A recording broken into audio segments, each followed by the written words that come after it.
Vaxtınız xeyir, Yurd televiziyasının müsahibə rubrikasının qonağı Vergilər Nazirliyi Vergi Siyasəti və Strateji Araşdırmalar Baş İdarəsinin rəisi Akif Musayevdir. Söhbətimizin mövzusu son dönəmlərdə vergi sistemində aparılan islahatlar, elektron xidmətlərin tətbiqi və bu sistemin şəffaflaşdırılması istiqamətində atılan addımlardır. Salam, xoş gördük Akif. Salam, xoş gördük. Vergi sistemi Azərbaycanda elektron hökumətinin qurulmasının mühüm tərkib hissələrindəndir və bu son dövrlərdə xüsusilə iki istiqamətdə təbliğ olunur. Birincisi, elektron xidmətlərin tətbiqi, digəri bu sistemdə şəffaflığa nail olmaq, konkretləşdirsək, korrupsiyanın qarşısını almaq.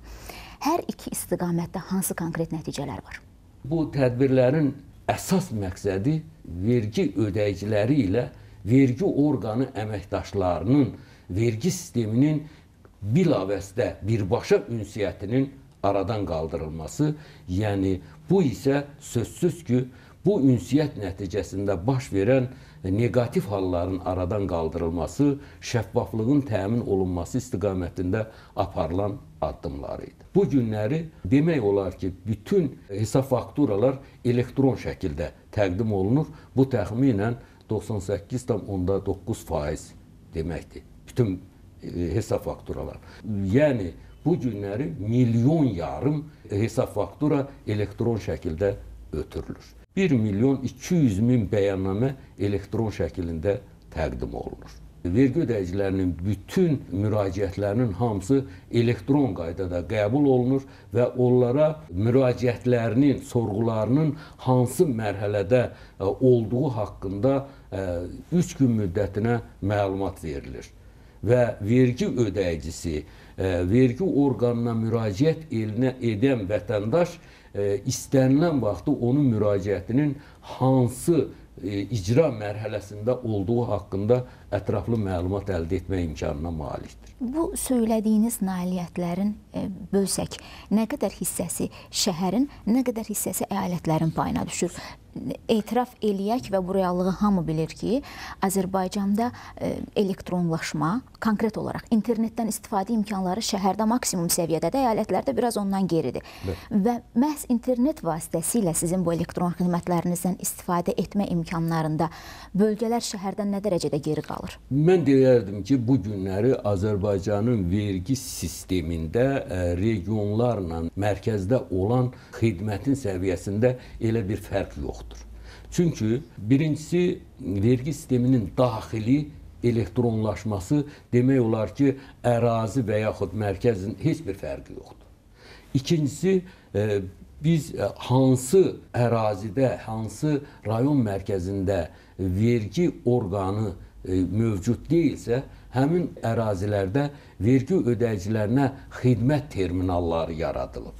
Və bu xidmət terminallarına o ərazidə olan vergi ödəyiciləri müraciət edir, öz vergi öhdəliklərini, vergi bəyannamələrini, hesabatlarını həmin terminalların vasitəsilə mərkəzə ötürürlər və təqdim edirlər. Bu mənada, o cümlədən də özlərinin sorğularına, müraciətlərinə də həmin qaydada cavab alırlar. Yəni, demək istərdim ki, bugün vergi xidmətində mərkəzlərlə regionların bir o qədər də çox fərqi yoxdur xidmət səviyyəsində. Lakin sözsüz ki, əgər internet sistemi müəyyən qədər hansı ərazilərdə inkişafı o səviyyədə deyil, o infrastrukturun səviyyəsi o səviyyədə deyil, sözsüz ki, burada müəyyən problemlər var. Amma bu problemləri biz indi bu saat bizim ərazilərdə, o yerlərdə ki, ərazi vergi orqanları yoxdur, 31 bu cür xidmət terminalı fəaliyyət göstərir. Yaxın gələcəkdə onların sayının 50-yə çatdırılması nəzərdə tutulur. Və bunlar vasitəsilə biz o xidmətləri həmin səviyyədə təminə nail oluruq. Akif, dövlət rüsum və vergilərinin internet vasitəsilə ödənməsinə hazırlıq bildiyim qədərincə başa çatıb. Bundan tam şəkildə istifadə nə vaxt mümkün olacaq? Sözsüz ki, bu günləri vergi sistemində bir çox elektron xidmətlərin həyata keçirilməsi ardıcıl olaraq baş verir. Yəqin ki, bilirsiniz ki, hüquqi şəxslərin dövlət qeydiyyatı da bu yaxınlarda artıq elektron imzanın qəbulundan sonra və onun tətbiqinin normativ hüquqi bazasını yaradıldıqdan sonra artıq başlandı və indi bu da qeydiyyat aparılır. Bundan əvvəl fiziki şəxslərin, sahibkarlıq fəaliyyəti ilə məşğul olan fiziki şəxslərin elektron qeydiyyatda aparılması tətbiq olunurdu və növbəti mərhələlərdə də artıq vergi öhdəliklərini, vergi borclarını, vergi rüsumların elektron üzərindən ödənilməsinə hazırlıq gedir. Yəqin bu yaxınlarda başlanacaq. Xüsusi diqqət çəkən məqamlardan biri də bu ödəmələrin mobil telefonlar vasitəsilə ödənilməsinə hazırlıqdır. Bununla bağlı hansı yeniliklər və bu nə vaxt mümkün olacaq? İnformasiya texnologiyalı vasitələri, elektron xidmət, internet şəbəkəsi, sosial şəbəkələrin bugün inkişaf tempi o dərəcədə yüksəkdir ki, yaxın gələcəkdə özgə hansı xidmətlərin meydana çıxacağı haqqında əvvəlcədən fikir söyləmək mümkün deyil. Amma sizin söylədikləriniz bütün istiqamətlər üzrə Vergilər Nazirliyində xüsusi hazırlıqlar aparılır və yaxın gələcəkdə, hətta ola bilsin ki, bu ayda, növbəti ayda bu məsələlərin həllinin şahid olacağıq biz. Və bunu yeri gəlmişkən qeyd edim ki, Vergilər Nazirliyində elektron xidmətlərin inkişafının yeni mərhələsinə başlanılması ilə bağlı yeni islahat proqramı hazırlanır. Bu tədbirlər planı təsdiq edildikdən sonra onların növbəti mərhələlərinə başlanılacaq. Yeri gəlmişkən, növbəti mərhələ dedikdə orada hansı maraqlı məqamları sıralaya bilərsinizmi? Siz bilirsiniz ki, bugün informasiya texnologiyaları və göstərilən xidmətlər, o xidmət imkanları həddindən artıq sürətlə inkişaf edir. Hətta bu günləri məsələn, SMS-lə vergi ödəmək. Bəli, onlar mən deyərdim ki, o gələcəkdə tətbiq olunacaq elektron xidmətlər üçün çox da qeyri-adi bir xidmət növü hesab olunmamalıdır. Bu günləri vergi sistemində tətbiq olunan AVIS, avtomatlaşdırılmış vergi informasiya sisteminin özünün də modernləşməsinə çox böyük ehtiyac yaranır.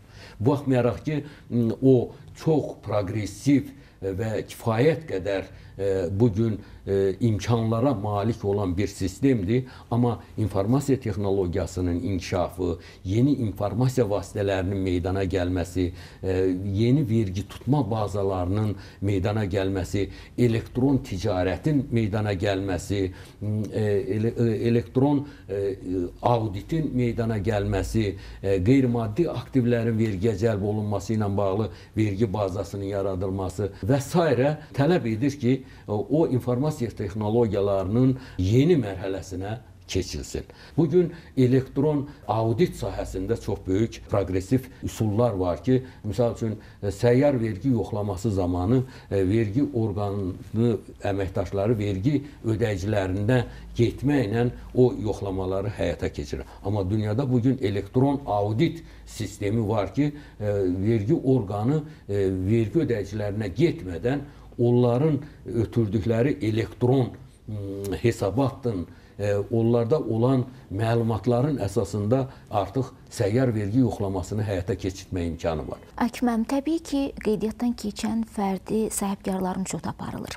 Elektron qeydiyyat sisteminin tətbiqindən sonra qeydiyyatdan keçənlərin vəziyyətində dəyişiklik olubmu? Olubsa, bu nədən ibarətdir? Sözsüz ki, çox böyük dəyişiklik var. Fiziki şəxslərin elektron qeydiyyatı ilə bağlı keçən il 10 mindən çox vergi ödəyicisi qeydiyyatdan keçib. Bugün əgər desək ki, Azərbaycanda 5 il bundan qabaqki vergi ödəyicilərinin sayı ilə indiki vergi ödəyicilərinin sayı arasında 2 qat demək olar ki, fərq var. Bugün Azərbaycanda 430 min vergi ödəyicisi qeydiyyatdan keçir.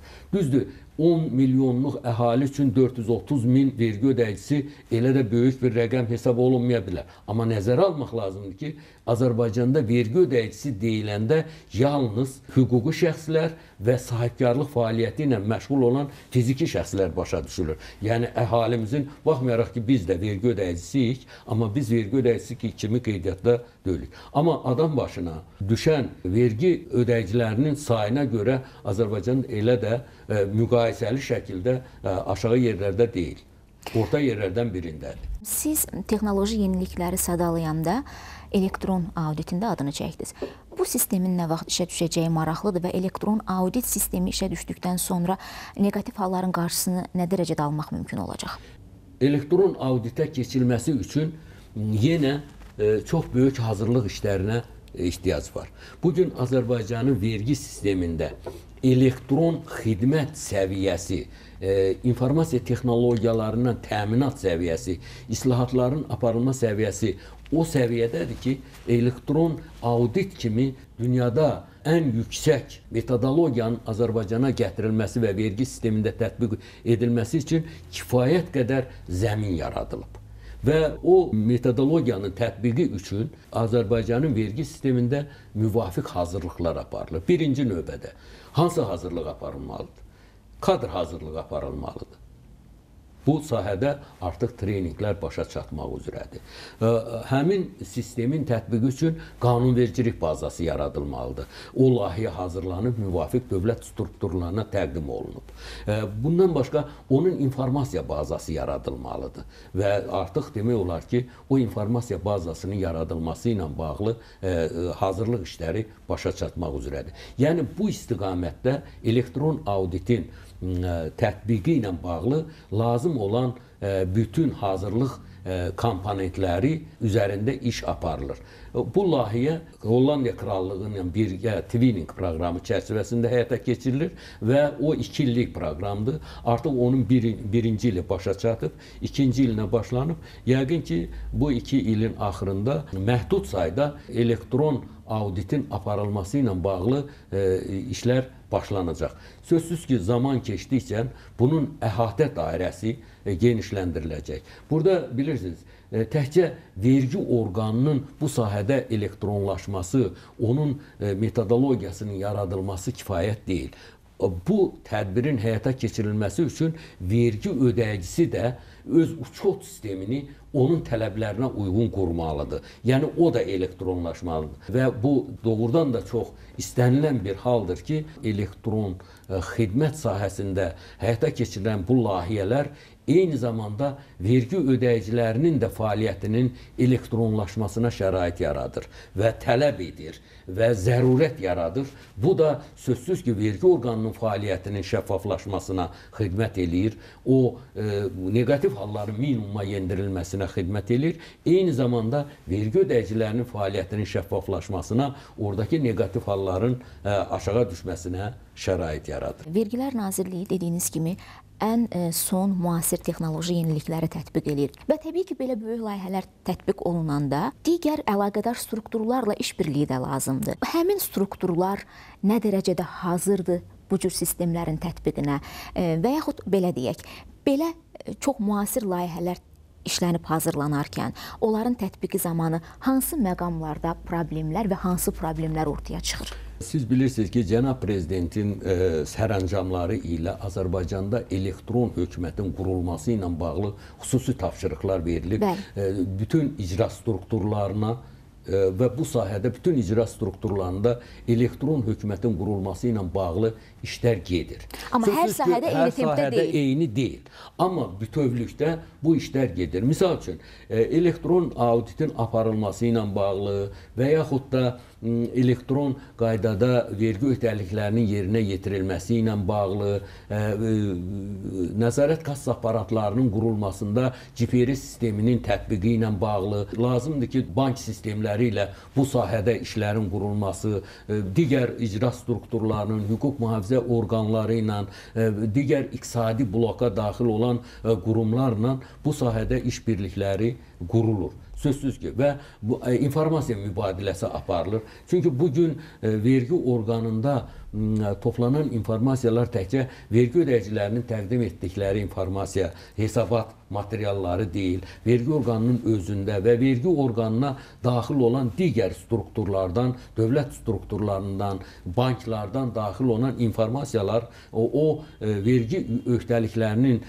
vergi yükünün hesablanmasında, vergi öhdəliklərinin müəyyən olunmasında çox böyük əhəmiyyəti var. Misal üçün, kömürlük sistemindən daxil olan informasiyalar, Daxili İşlər Nazirliyindən, yol polisindən və s. daxil olan miqrasiya xidmətindən, banklardan daxil olan informasiyaların çox böyük əhəmiyyəti var. Və bu günləri demək olar ki, bu sistemlərlə birgə dövlət qurumları, özəl strukturlarla Azərbaycanın vergi sisteminin elektron əlaqələri qurulub fəaliyyətdədir.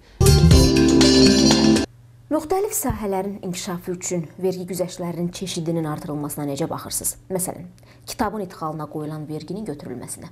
Bu günləri Azərbaycanın vergi məcəlləsində, vergi qanunvericiliyində əhali üçün nəzərdə tutulan güzəşt və imtiyazların xüsusi çəkisi təxminən yığılan vergilərin 30% qədərdir. Əgər nəzərə alsaq ki, vergi yığımı 5,6 milyard manatdır, indi görün onun 30% nə qədərdir. Bütün əhaliyə verilən güzəştlərin xüsusi çəkisi bu qədərdir. Və müxtəlif sahələrdə bəzi sahələr var ki, ümumiyyətlə vergidən tamam azaddır. Təkcə torpaq vergisindən başqa kənd təsərrüfatı uzun illərdir bütövlükdə bütün vergilərdən azaddır, təkcə torpaq vergisindən. Bank sistemində, digər sahələrdə çox böyük güzəştlər var. Bəzi hallarda bizim əhalimizin mentalitetinin, psixologiyasının nəzərə alınmasına uyğun olaraq bir çox güzəşt və imtiyazlar var. Misal üçün, bütün dünyada vərəsəlikdən, qalan əmlakdan çox yüksək səviyyədə vergilər var. Amma Azərbaycan da biz axı millət olaraq altruistik. Yəni, əldə etdiyimiz nəyimiz varsa, bir deyirik ki, biraz da uşaqlara qalsın.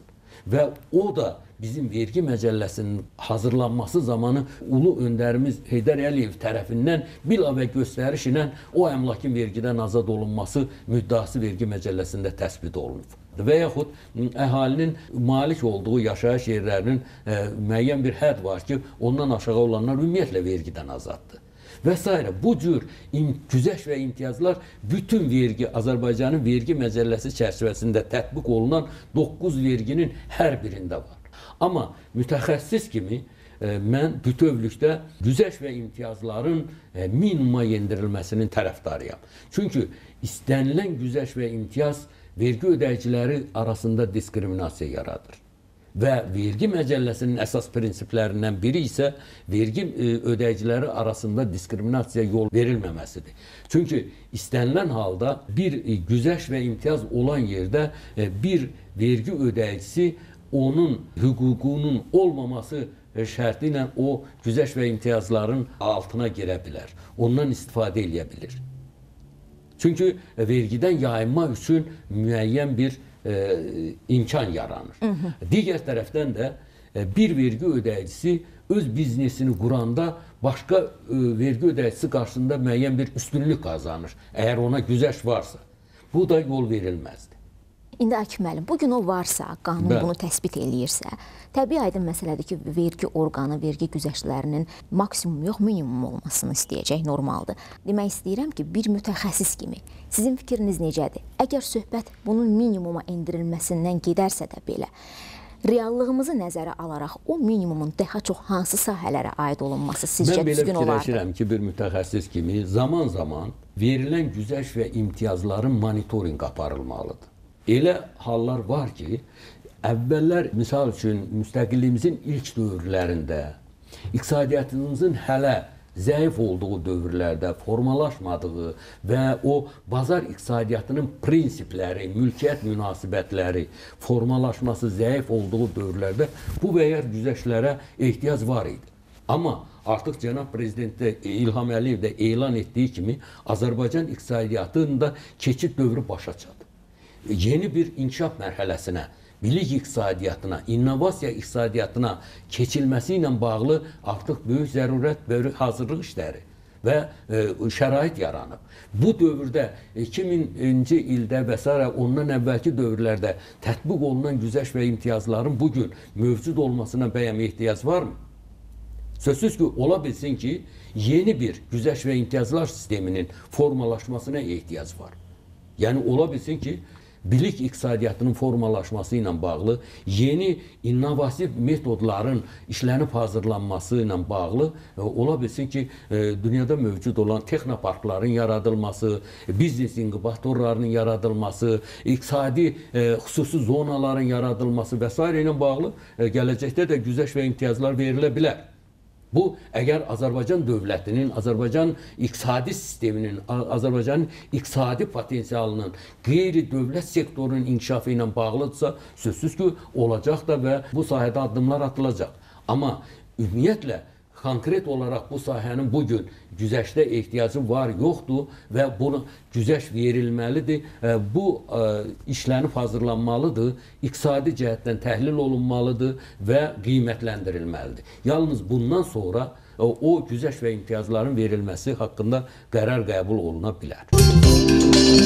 Bu günlərdə Vergilər Nazirliyində vətəndaş cəmiyyətinin nümayəndələri ilə, qeydi təmsilçiləri ilə görüşdə də belə bir fikir səsləndi ki, hətta xarici vətəndaşlar arasında da vergidən yayınmağa çalışanlar var.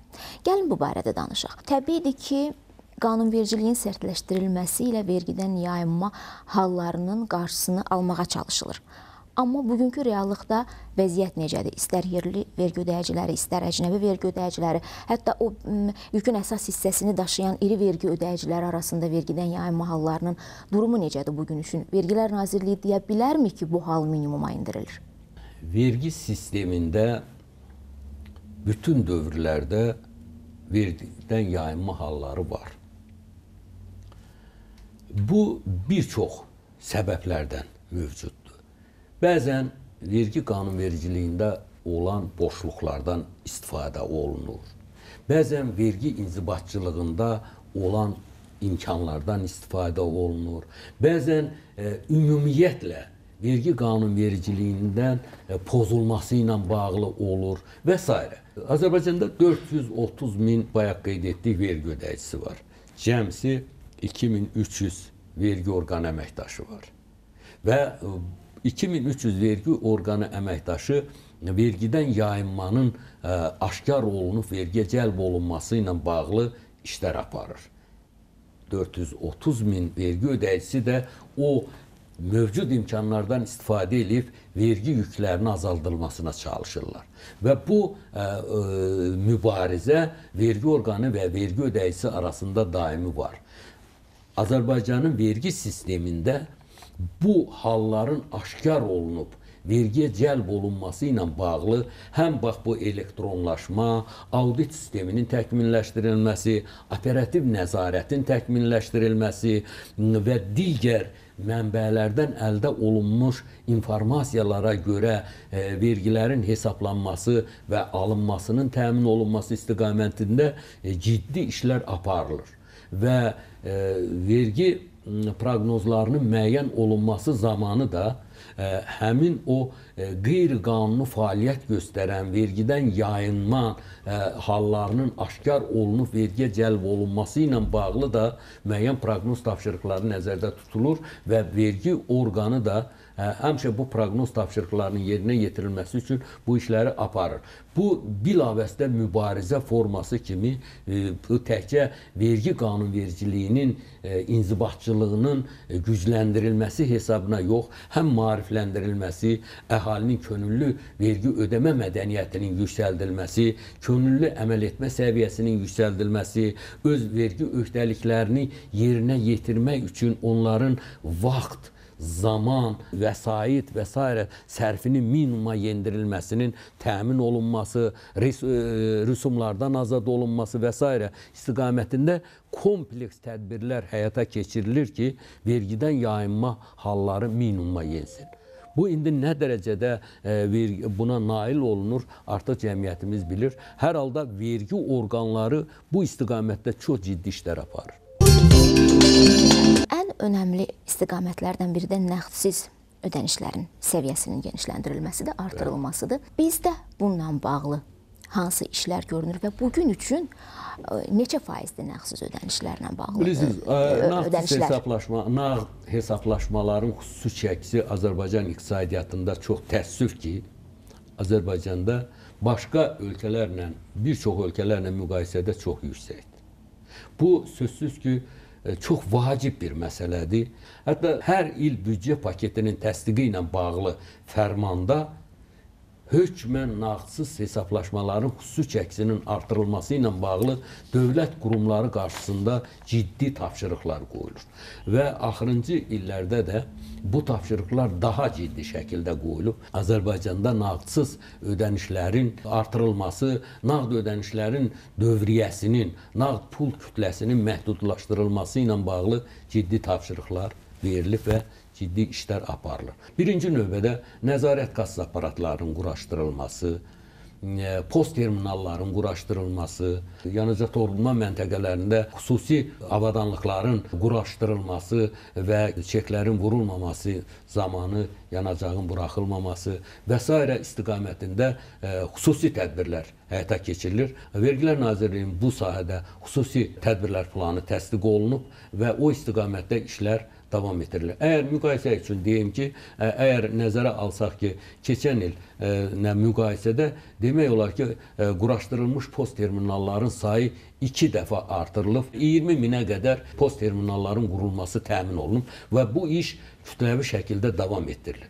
Bilirsiniz, bu məsələdə də istər o nağd hesablaşmaların dövriyyəsinin xüsusi çəkisinin çox yüksək olmasında sözsüz ki, vətəndaşlarımızın, kütləvi informasiya vasitələrimizin və s.'nin də çox böyük rolu var. Bu sahədə təkcə inzibati yolla bunların həyata keçirilməsində müəyyən çətinliklər var. Bu sahədə vətəndaş cəmiyyəti, vergi ödəyicilərinin ictimai birlikləri, humanitar təşkilatlar, qeyri-hökumət təşkilatları və s.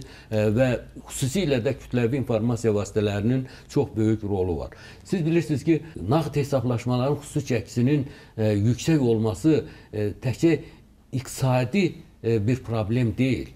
Bu həm də insanların hüquqlarının qorunması üçün çox vacib bir problemdir. Təhlükəsizliyi üçün çox vacib problemdir. Misal üçün, vergi ödəyicilər, istehlakçıların nağd qaydada əldə etdiyi hər hansı bir məhsulun zay çıxması, xətalı olması zamanı o öz hüquqlarını qorumaq imkanına malik deyil. Amma əllərində onların ödəniş çekinin olduğu, post terminal çekinin olduğu və s. olursa, orada həmin malın və yaxud da xidmətin əldə olunması tarixi, miqdarı göstərilir və əgər o keyfiyyətsizdirsə, onun əldə olunması ilə bağlı. Digər tərəfdən, həm də bu vergi ödəyicilərinin və ya vətəndaşların təhlükəsizliyinin təmin olunması. Siz bilirsiniz ki, nağd pulun daşınması müəyyən bir təhlükələr yaradır. Bir halda ki, bizim bank sistemi kifayət qədər yaxşı inkişaf edib, kredit ödəmə kartları, plastik kartlar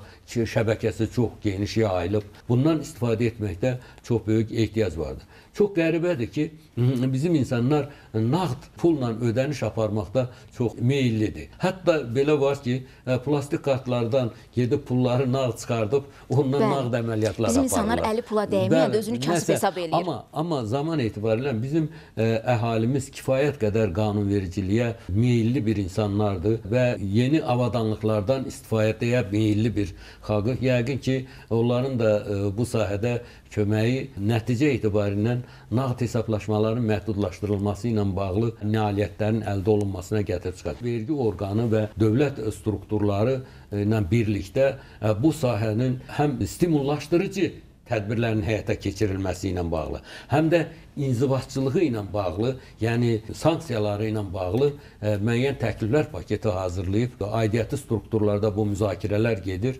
Yəqin ki, bunların da yaxın zamanda qəbulu həyata keçiriləcək. Əhalinin nəğdsiz ödənişlərə alışdırılması, vərdiş etdirilməsi üçün konkret olaraq hansısa bir maarifləndirici kampaniyalar nəzərdə tutulurmu? Sözsüz ki, bu sahədə xüsusi təbliğat işləri nəzərdə tutulur. Vergi sistemi çox kifayət qədər məlumatlı olan sayta malikdir və bundan başqa vergi ödəyicilərinə xidmət strukturları tərəfindən xüsusi görüşlər keçirilir, lotereyaların tətbiqi, çeklərin toplanıb təqdim olunması ilə bağlı mükafatlandırma sistemi və s. istiqamətində çox ciddi proqramlar həyata keçirilir. Xüsusilə vergi ödəyicilərinə xidmət konsepsiyası hazırlanıb və bu məsələ də o xidmət konsepsiyasının əsasında duran vacib problemlərdən biridir. Akif müəllim, mən belə bir məlumata rast gəldim ki, ölkədə quraşdırılan post terminalların təxminən 93%-ə qədəri Bakı və iri şəhərlərin payına düşür, bankomatların da 70%. Bölgələrdə bu işin zəif olmasının səbəbi nədədir? Sözsüz ki, infrastrukturun müəyyən qədər zəif olması ilə bağlıdır, amma bu fikir müəyyən qədər artıq aradan qaldırılır. Bank sisteminin şəbəkəsi genişlənir, regionlarda filialların açılması ilə bağlı və nəzərə almaq lazımdır ki, bu günləri post terminalların quraşdırılması banklar tərəfindən pulsuz olaraq həyata keçirilir və rüsumsuz olaraq həyata keçirilir və ona görə də vergi ödəyicilərinin bu məsələdə çox maraqlı olmasına çox böyük ehtiyac var.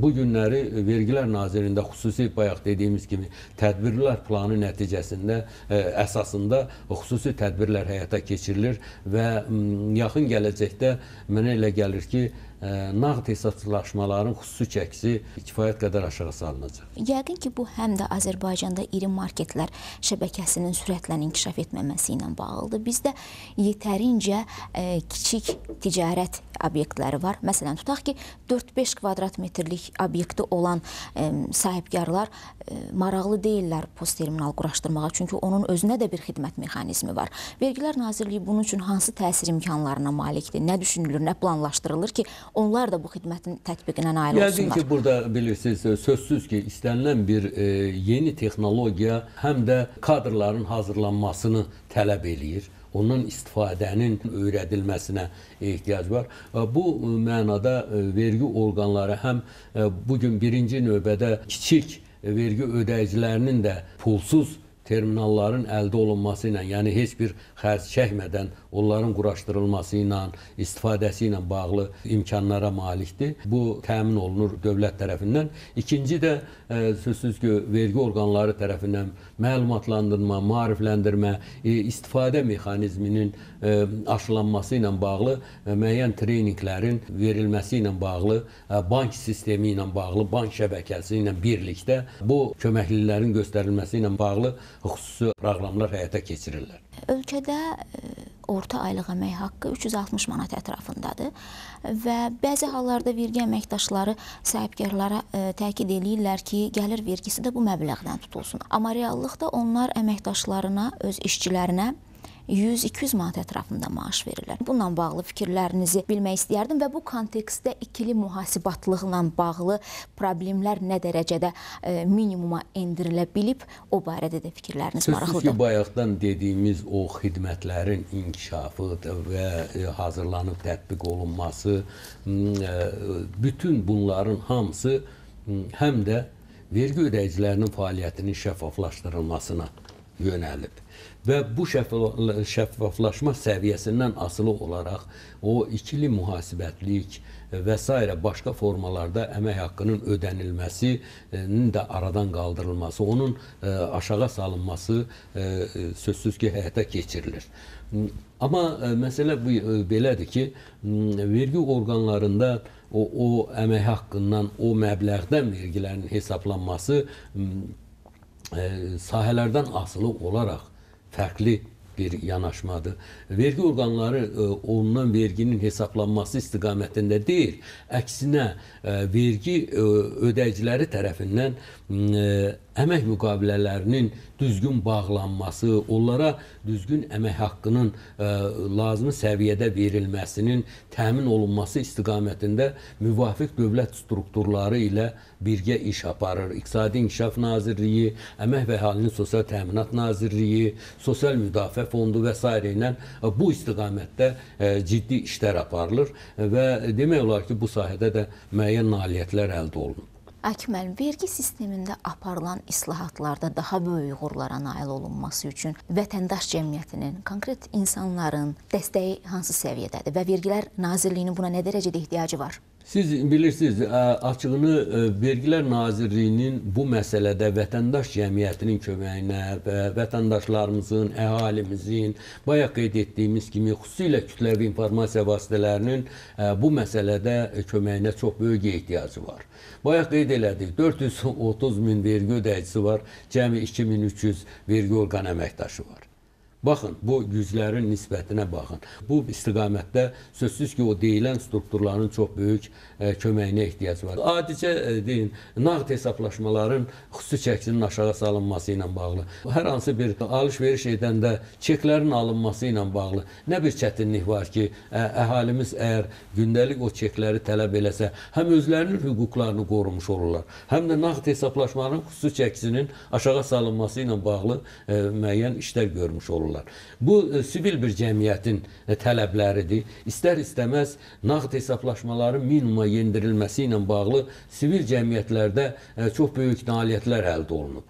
Bu, bilirsiniz, nəticə etibarilə iqtisadi bu dövriyyədə olan pul kütləsinin, nağd pul kütləsinin xüsusi çəkisinin böyük olması həm inflyasiyanın qarşısının alınması ilə bağlı çox böyük çətinliklər yaradır. Ümumiyyətlə, pulun idarə olunması ilə bağlı çox böyük çətinliklər yaradır. Və ona görə də əhalimiz tərəfindən də bu məsələdə dövlətə dəstək olmasına çox böyük ehtiyacımız var. Akif müəllim, çox təşəkkür edirəm bu qədər maraqlı və mühüm bilgilər verdiyiniz üçün. Çox sağ olun. Bir daha xatırladıram ki, bu Vergilər Nazirliyi Vergi Siyasəti və Strateji Araşdırmalar Baş İdarəsinin rəisi Akif Musayevin Yurd televiziyasına eksklüziv müsahibəsi idi.